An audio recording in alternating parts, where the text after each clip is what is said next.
জিম্বাবুয়ের বিপক্ষে চট্টগ্রামে বাংলাদেশ জিতেছে ইনিংস এবং 106 রানের ব্যবধানে। বেশ বড় জয়ই বলা যায়। ব্যাটিং, বোলিং, ফিল্ডিং 3 বিভাগেই কর্তৃত্ব দেখিয়ে জিতেছেন নাজমুল শান্তর দল। ব্যক্তিগতভাবে সফলতার মুখ দেখেন মেহেদী হাসান মিরাজ, তাইজুল ইসলাম, সাদমান ইসলামরা। দীর্ঘ 3 বছর পর টেস্ট স্কোয়াডে ডাক পেয়ে এনামুল হক বিজয়ও করেন লাল বলের আন্তর্জাতিক ক্রিকেটে এক ইনিংসে নিজের সর্বোচ্চ ব্যক্তিগত রান। কিন্তু এত সব ব্যক্তিগত প্রাপ্তির মাঝে দলের প্রাপ্তি কতটুকু?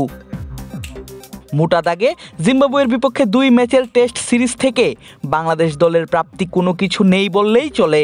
বিশেষ করে সিলেটে প্রথম টেস্ট হারের পর চট্টগ্রামের দ্বিতীয় টেস্ট ম্যাচটি ছিল শুধুই মান বাঁচানোর লড়াই। মুখে যতবারই বলা হোক না কেন জিম্বাবুয়েকে আমরা ছোট করে দেখছি না, আদতে বাংলাদেশ থেকে বেশ পিছিয়েই আছে আফ্রিকার দক্ষিণ অঞ্চলের এই ক্রিকেট নেশনটি। ঘরের মাটিতে তাদের সঙ্গে সিরিজ ভাগাভাগিতে একেবারেই খুশি নন দেশের ক্রিকেট সমর্থকরা। খুব একটা খুশি নন অধিনায়ক নাজমুল শান্ত নিজেও।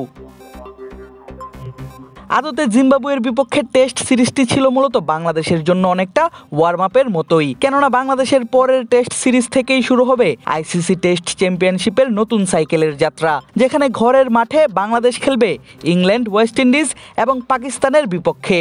অপরদিকে অস্ট্রেলিয়া, সাউথ আফ্রিকা এবং শ্রীলঙ্কার বিপক্ষে খেলবে তাদের মাটিতে লাল বলের সিরিজ।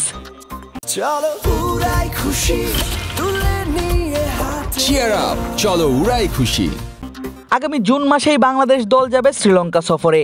সেখানে সাদা বলের একদিনের আন্তর্জাতিক এবং সংক্ষিপ্ত ফরম্যাটের টি-20-র পাশাপাশি টাইগাররা খেলবে 2টি টেস্ট ম্যাচের সিরিজও, যা আইসিসি টেস্ট চ্যাম্পিয়নশিপের অংশ। ফলে শ্রীলঙ্কার বিপক্ষে সেই সিরিজটি বেশ গুরুত্বপূর্ণ শান্ত, মিরাজ, নাহিদ রানাদের কাছে। কেননা নতুন টেস্ট চ্যাম্পিয়নশিপের সাইকেলের শুরুটা বেশ ভালোভাবেই করতে চাইবেন টাইগার ক্রিকেটাররা। জিম্বাবুয়ের বিপক্ষে সিরিজের পর থেকেই শ্রীলঙ্কা সিরিজ নিয়ে ভাবছেন ক্রিকেটাররা। বিশেষ করে অধিনায়ক নাজমুল শান্ত জানালেন আসন্ন সেই সিরিজে তার চাওয়া নিয়েও।